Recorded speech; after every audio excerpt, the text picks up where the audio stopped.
മർദ്ദിക്കാൻ ഉപയോഗിച്ച ഇലക്ട്രിക് വയറുകൾ ഉൾപ്പെടെയുള്ള വസ്തുക്കൾ ലഭിച്ചിട്ടുണ്ട്. കേസിലെ പ്രധാനപ്പെട്ട തെളിവായി തന്നെ അത് മാറുമെന്നുള്ളതാണ്. കാരണം ഈ ഇലക്ട്രിക് വയറുകൾ ഉൾപ്പെടെയുള്ള വസ്തുക്കൾ ഉപയോഗിച്ച് സിദ്ധാർത്ഥൻ്റെ കഴുത്തിൽ വരിഞ്ഞു മുറുക്കിയതിനു ശേഷം ശരീരമാസകലം മർദ്ദിക്കുകയായിരുന്നു എന്നായിരുന്നു പുറത്തു വന്ന പോലീസിൻ്റെ റിമാൻഡ് റിപ്പോർട്ടിൽ ഉൾപ്പെടെ അതുണ്ടായിരുന്നു. അതിനെ തെളിയിക്കുന്ന ഒരു തെളിവ് തന്നെ, അല്ലെങ്കിൽ ആ നിലയിലുള്ളൊരു തെളിവ് തന്നെ പോലീസിന് ലഭിച്ചിരിക്കുന്നു എന്നുള്ളതാണ്. ഇപ്പോൾ അന്വേഷണ സംഘം ഈ ഒരു മുഖ്യപ്രതി സിൻജോ ജോൺസണുമായി ഈ മർദ്ദനം നടന്ന അല്ലെങ്കിൽ സംഭവങ്ങൾ നടന്ന മറ്റു മേഖലകളിലേക്ക് പോയിക്കൊണ്ടിരിക്കുന്നതാണ് നമ്മൾ കാണുന്നത്. ഒരുപക്ഷെ ഈ ഒരു മേഖലയിൽ ഉൾപ്പെടെ എത്തിച്ച് സിദ്ധാർത്ഥനെ മർദ്ദിച്ചിട്ടുണ്ടായത് കൊണ്ടാവാം ഇങ്ങോട്ടേക്ക് ഉൾപ്പെടെ അന്വേഷണ സംഘം എത്തുന്നുള്ളത് വേണം നമ്മൾ മനസ്സിലാക്കാൻ. ആ നിലയിൽ ഒരുപക്ഷെ പുറത്തു വന്ന വിവരങ്ങളെ ആ നിലയിൽ തന്നെ സാധൂകരിക്കുന്ന, അല്ലെങ്കിൽ അവയൊക്കെ തന്നെ തെളിയിക്കുന്ന ഒരു എന്താ പറയുക, ഒരു സംഭവമായി തന്നെ ഇത് മാറുന്നു എന്നുള്ളതാണ്. ഇതാ ഇപ്പോൾ ഈ ഒരു രണ്ടാം നിലയിൽ അന്വേഷണ സംഘം എത്തിയിരിക്കുന്നു. ഇവിടെ എത്തി സിൻജോ ജോൺസൺ ഈ സംഭവങ്ങൾ കാണിച്ചു കൊടുക്കുന്നതാണ് നമ്മൾ ദൃശ്യങ്ങൾ കാണുന്നത്. പക്ഷേ നേരത്തെ ഇലക്ട്രിക് വയർ ഉൾപ്പെടെ ഈ മുഖ്യപ്രതി തന്നെയായിരുന്നു കാണിച്ചു കൊടുത്തിരുന്നത്. ആ നിലയിൽ മർദ്ദിക്കാൻ ഉപയോഗിച്ച മറ്റു വസ്തുക്കൾ ഇവിടെ ഒളിപ്പിച്ച് വെക്കാനുള്ളൊരു സാധ്യതയുണ്ട്. അവ ഈ പ്രതികളുടെ നേതൃത്വത്തിൽ തന്നെയായിരുന്നു ഒളിപ്പിച്ചു വെച്ചിരുന്നത്. അവ അതായിപ്പോൾ കട്ടിലിൻ്റെ അടിയിൽ ഉൾപ്പെടെ മുഖ്യപ്രതി പരിശോധിക്കുന്ന ഒരു കാഴ്ചയാണ് നമ്മൾ കാണുന്നത്. അവ ശേഖരിച്ചുകൊണ്ട് അന്വേഷണ സംഘത്തിന് കൈമാറാനുള്ളൊരു നീക്കമാണിപ്പോൾ നടത്തിക്കൊണ്ടിരിക്കുന്നത്. നേരത്തെയും ആ ഒരു ഹോസ്റ്റലിലെ ഒന്നാം നിലയിലെ ഒരു മുറിയിൽ ഒളിപ്പിച്ചിരുന്ന ഇലക്ട്രിക് വയർ ഈ നിലയിൽ മുഖ്യപ്രതി അന്വേഷണ സംഘത്തിന് എടുത്തു നൽകിയിരുന്നു. മുഖ്യപ്രതിയായ സിൻജോ ജോൺസൺ തന്നെയാണ് അതിക്രൂരമായി സിദ്ധാർത്ഥനെ മർദ്ദിക്കുന്നതിന് നേതൃത്വം കൊടുത്തതും മർദ്ദിച്ചതും എന്ന് തന്നെയാണ് അന്വേഷണ സംഘം കണ്ടെത്തിയിരിക്കുന്നത്.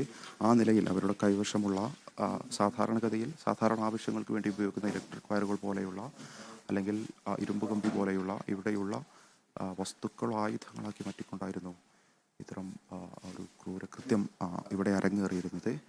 അതുകൊണ്ട് തന്നെ അവയൊക്കെ തന്നെ കേസിൽ ഏറ്റവും നിർണായകമാണ്. കാരണം അത്രത്തോളം ആൾക്കൂട്ട വിചാരണ ആ നിലയിൽ ഇവിടെ നടന്നു എന്ന് പറയപ്പെടുമ്പോൾ എന്തൊക്കെ തരത്തിലുള്ള ആയുധങ്ങൾ ഉപയോഗിച്ചുകൊണ്ടായിരുന്നു ഇവ നടത്തിയതെന്നുൾപ്പെടെ പോലീസിനെ തെളിയിക്കേണ്ടതുണ്ട്. നേരത്തെ പ്രതികളുടെ വിശദമായ മൊഴിയിൽ നിന്നൊക്കെ തന്നെ പോലീസ് അത് സ്ഥിരീകരിച്ചിരുന്നു എന്നുള്ളതാണ്. അതുകൊണ്ട് തന്നെയാണ് ആ ഒരു മൊഴികൾ കൃത്യമായി മനസ്സിലാക്കുന്നതിന് വേണ്ടി, അല്ലെങ്കിൽ ആ മൊഴികളിൽ ഈ ഒരു പ്രതികൾ പറഞ്ഞത് കൃത്യമായി സ്ഥിരീകരിക്കുന്നതിന് വേണ്ടി അന്വേഷണ സംഘം ഇങ്ങോട്ടേക്ക് എത്തിയിരിക്കുന്നത്, കോളേജ് ഹോസ്റ്റലിലേക്ക് എത്തിയിരിക്കുന്നത്. സിൻജോ ജോൺസൺ ആ നിലയിൽ, മുഖ്യപ്രതിയായ സിൻജോ ജോൺസൺ ആ നിലയിൽ മർദ്ദിക്കാൻ ഉപയോഗിച്ച വസ്തുക്കളൊക്കെ തന്നെ കാണിച്ചു കൊടുക്കുന്നുണ്ട്. ഒരുപക്ഷെ ഇവിടെ പല മേഖലകളിൽ ഒളിപ്പിച്ചു വെച്ചിട്ടുണ്ടാവാമെന്നാണ് പോലീസിൻ്റെയും നിഗമനം. ഒരു സഹപാഠിയെ, കൂടെ പഠിക്കുന്ന ഒരു വിദ്യാർത്ഥിയെ 3 ദിവസത്തോളം വെള്ളമോ ഭക്ഷണമോ കൊടുക്കാതെ അതിക്രൂരമായ രീതിയിൽ മാനസികമായും ശാരീരികമായും ഉപദ്രവിക്കുക, പീഡിപ്പിക്കുക, അതിനുശേഷം ആ വ്യക്തിയുടെ മരണം ഉണ്ടാവുക, തുടർന്ന് മരണം, തങ്ങളുടെ മർദ്ദനം ഉൾപ്പെടെയുള്ള കാര്യങ്ങൾ ഇതിലേക്ക് നയിച്ചു എന്ന് ബോധ്യപ്പെടുകയും പിന്നീട് ആ കുറ്റം മറയ്ക്കുന്നതിന് വേണ്ടി ഇവിടെ നിന്ന് മുങ്ങുക, പിന്നീട് പോലീസ് വലിയ വിവാദമുണ്ടാകുന്ന ഒരു സാഹചര്യത്തിൽ പോലീസ് കേസെടുക്കുകയും തുടർന്ന് മറ്റ് വിഷയങ്ങൾ ഉണ്ടാവുകയും ചെയ്യുമ്പോൾ പോലീസിന് പിടികൊടുക്കുക, അല്ലെങ്കിൽ പോലീസിൻ്റെ വലയിലാവുക, അങ്ങനെ ഒരു കൃത്യമായ ക്രിമിനൽ മനോസ്ഥിതിയോടുകൂടി പ്രവർത്തിച്ചിട്ടുള്ള ഒരു വ്യക്തി തന്നെയാണ് സിൻജോ ജോൺസൺ. സിൻജോയുടെ മുഖഭാവത്തൊന്നും ഏതെങ്കിലും തരത്തിലുള്ള ഒരു ദുഃഖമോ അല്ലെങ്കിൽ മറ്റേതെങ്കിലും തരത്തിലുള്ള ഭാവവ്യത്യാസമോ കാണാൻ സാധിക്കുന്നില്ല. നിർവികാരതയോടു കൂടി തന്നെയാണ് സിൻജോ ഈ തെളിവുകളെല്ലാം കാണിച്ചു കൊടുക്കുന്നതും, മാത്രമല്ല ആ മുറികൾ ഉൾപ്പെടെ കാണിച്ചു കൊടുക്കുന്നതും, ഓരോ കാര്യങ്ങൾ എടുത്ത് കാണിക്കുകയും ചെയ്യുന്നത്.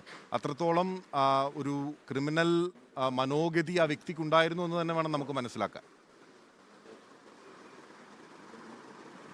തീർച്ചയായും പിന്നിൽ ആ നിലയിൽ അത്തരമൊരു കുറ്റബോധമൊന്നും തന്നെ കേസിലെ മുഖ്യപ്രതിയായ സിൻജോ ജോൺസന്റെ മുഖത്തോ അദ്ദേഹത്തിൻ്റെ ഭാവങ്ങളിലോ ഒന്നും തന്നെ കാണാനില്ല എന്നുള്ളതാണ്. കാരണം അത്രത്തോളം ഒരു പീഡനം, അല്ലെങ്കിൽ മൃഗീയമായ പീഡനം ഇവിടെ നടന്നിട്ടും അതിന് നേതൃത്വം കൊടുത്തൊരു വ്യക്തിയായിട്ടും പൊതുസമൂഹം ആ നിലയിലൊരു വിഷയം ചർച്ച ചെയ്യപ്പെട്ടിട്ടും ആ നിലയിലുള്ള ഭാവങ്ങളൊന്നും തന്നെ ഉണ്ടാകുന്നില്ല എന്നുള്ളത് പ്രത്യേകം നമ്മൾ കാണേണ്ടതാണ്. അദ്ദേഹത്തിൻ്റെ ദൃശ്യങ്ങൾ ഉൾപ്പെടെ നേരത്തെ നമ്മൾ കണ്ടതുമാണ്.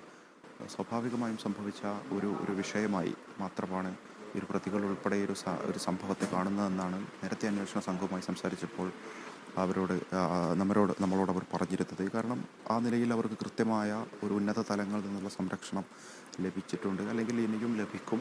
ഇതൊന്നും അത്രത്തോളം വലിയൊരു കേസല്ല. തങ്ങളൊക്കെ തന്നെ വൈകാതെ ഈ ഒരു കേസിൽ നിന്നൊക്കെ തന്നെ ഊരിപ്പോരാൻ കഴിയുമെന്ന ഒരു ആത്മവിശ്വാസം ഇവർക്കൊക്കെ തന്നെയുണ്ട്. ആ നിലയിൽ ബഷീർ പി അക്ബറാണ് വിവരങ്ങൾ നൽകിക്കൊണ്ടിരിക്കുന്നത്. മുഖ്യപ്രതികളിൽ ഒരാളായിട്ടുള്ള സിൻജോ ജോൺസണുമായി പോലീസിന്റെ തെളിവെടുപ്പ് തുടരുകയാണ്. ഇപ്പോൾ ഈ സിദ്ധാർത്ഥിനെ മർദ്ദിക്കാൻ പ്രതികൾ ഉപയോഗിച്ചിട്ടുള്ള മറ്റൊരു മുറിയിലേക്ക്, അതായത് ഹോസ്റ്റലിന്റെ രണ്ടാമത്തെ നിലയിലുള്ള മുറിയിലേക്കാണ് ഇപ്പോൾ ഈ സിൻജോ ജോൺസണുമായി പോലീസിന്റെ പ്രത്യേക അന്വേഷണ സംഘം, കൽപ്പറ്റ ഡിവൈഎസ്പിയുടെ നേതൃത്വത്തിലുള്ള സംഘം എത്തിച്ചേർന്നിരിക്കുന്നത്. അവിടെ നിന്ന് ഒരു ഷെൽഫിന്റെ അടിയിൽ നിന്ന് ഒരു ചെരുപ്പ് ഈ സിൻജോ ജോൺസൺ താഴേക്കും വലിച്ചു മാറ്റിയിടുന്നത് കാണാമായിരുന്നു. മാത്രമല്ല താഴത്തെ മുറിയിൽ, അതായത് ഒന്നാമത്തെ നിലയിൽ തെളിവെടുപ്പ് നടത്തിയപ്പോൾ ഈ സിദ്ധാർത്ഥിനെ അതിക്രൂരമായി മർദ്ദിക്കുന്നതിന് വേണ്ടി പ്രതികൾ ഉപയോഗിച്ചിരുന്ന ഇലക്ട്രിക് വയറും കണ്ടെത്തുകയും ചെയ്തിരുന്നു. അതുൾപ്പെടെയുള്ള കാര്യങ്ങൾ പോലീസ് ഈ തെളിവെടുക്കലിനിടെ അവരുടെ റിപ്പോർട്ടിൽ രേഖപ്പെടുത്തുകയും ചെയ്തിട്ടുണ്ട്.